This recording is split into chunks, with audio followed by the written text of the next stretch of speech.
Do we need friendship in order to live a good life? Plato thought we didn't, because in order to realize the good, we would only have to go within and bring order to the three parts of our soul. While Aristotle thought we were social creatures and we need friends in order to realize our goodness. I'm going to explain why both of them were right and why both of them were wrong. It is said that we become the average of the 5 people we spend the most time with. Now, I don't think it's about the magic number 5, but it is so vitally important that we surround ourselves with good people, because our inner tribe influences us so much. And in order to answer the question, if we need friends in order to live a good life, we're going to have a look at both what Plato and Aristotle thought. Because in ancient Greece, friendship was deemed to be one of the highest good of all, and friends were just in really high honor. In the Republic, Plato uses the example of the philosopher king. And the philosopher king has someone who has organized the 3 parts of the soul: the rational, the spirit, which is lower, and then the desire, which is even lower. In order to bring harmony to the soul, one needs to use the rational to train the spirit to control one's desires. Think of our need for food, our want for sleep, our want for glory, our lust for battle, sex, and social approval. And the only way to reach the good, according to Plato, was to bring harmony to the soul and then transcend into the realm of the forms, which I'll discuss in another video. And now when we look at friendships, Socrates differentiates between 3 types of things: that which is good, that which is neither good nor evil, and that which is evil. He uses the example of the body being neither good nor evil, illness being evil, and the doctor bringing medicine being good. Can evil be friends with? And he presumes that friends always must be alike. We always share something similar with our friends. We don't want to be too different. So can evil be friends with evil? Although there might be more honor among thieves, I don't think there are actually more friendships among thieves. Why? Because evil will always do wrong unto one another. Next up is that which is neither good nor bad. Can that be friends with the good? Again, to come back to the example of the body, if the body has an illness, then it is friends with the doctor. But that's not real friendship, because they're not alike. The doctor and the medicine is good, and the body is only friends with the doctor because of its illness. Once the illness disappears, their friendship ceases to exist. So those cannot be true friends either. And last is the good. Can the good be friends with another? But what we just discussed of the 3 parts of the soul, the only way to realize your good is to control your desires. And if you have controlled your desires, you don't need any social approval. You don't need to spend any time with human beings. You're fine being in society. You're fine being outside of society. You're fine with having 20 friends, and you're also good with having no friends. So a good person does not need to have friendship. This is the fundamental thought of Plato.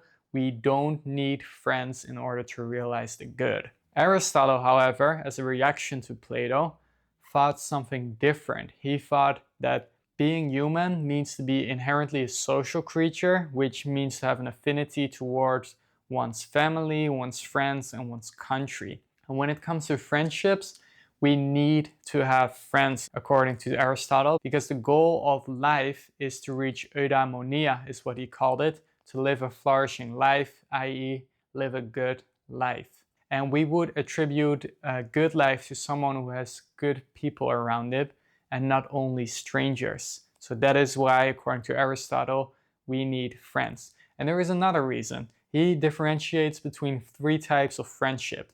The first is friendship based on utility. Think of you're being friends with your mailman, your carpenter, or your doctor, because they're offering you a service and you're offering them something of value in exchange. These are not true friendship, according to Aristotle. And the second type of friendship is friendship based on pleasure. Think of sharing each other's companies, being soccer friends, gaming friends. These are friendship based on pleasure. And although this might seem like a quite shallow form of friendship, this could also, for example, mean that you're both going through a very rough time. Let's say 2 people are very depressed. They might share their depression with each other, share their deep feelings, their deep anguish of life, whatever it exactly is. And they might form a friendship based on that, and they find some pleasure again in each other's company. But if one person gets out of the depression, the friendship ceases to exist. And this is what characterizes both the friendship based on utility and on pleasure. They will always cease to exist. But Aristotle also thought there was a true friendship, a third possibility, where we are friends with another self. And our friends then become another self because we love their character. We're are friends based on each other's virtue and inspire virtue in each other. Because a character is so hard to mold and hard to change, once someone is virtuous, he most will likely stay virtuous for the rest of his life. And that is why these forms of true friendship will usually last a lifetime long. Yet in ancient Greece, friendship was always thought to be a good thing. But what if it isn't? A good example of friendship could be the Lord of the Rings in Frodo and Sam. Literally, they muster the courage together, they inspire each other. It is a really good form of friendship based on virtue, based on courage, based on sacrifice. But friendship doesn't always have to be good. Maybe you can look in your own life and think of a few friends that didn't have so good of an influence, or better yet, think of yourself as a friend to people and see if you were always a positive influence. An example of this is the movie Thelma and Louise. Their friendship is good. They have good intentions. They just want to have fun and enjoy each other's companies. But along the road of their friendship, they kill someone, they commit robbery, they assault a police officer, and they commit suicide in the end. So friendship, even though we always have good intentions, friendship can have disastrous effects. So although we might need friends then in order to live a good life, it could be that our friendship has disastrous consequences around us.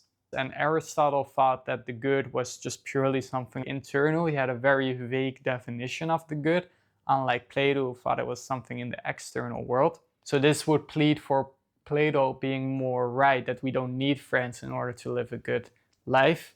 Yet at the same time, it can also leave us very isolated, literally being a philosopher king all alone without friends.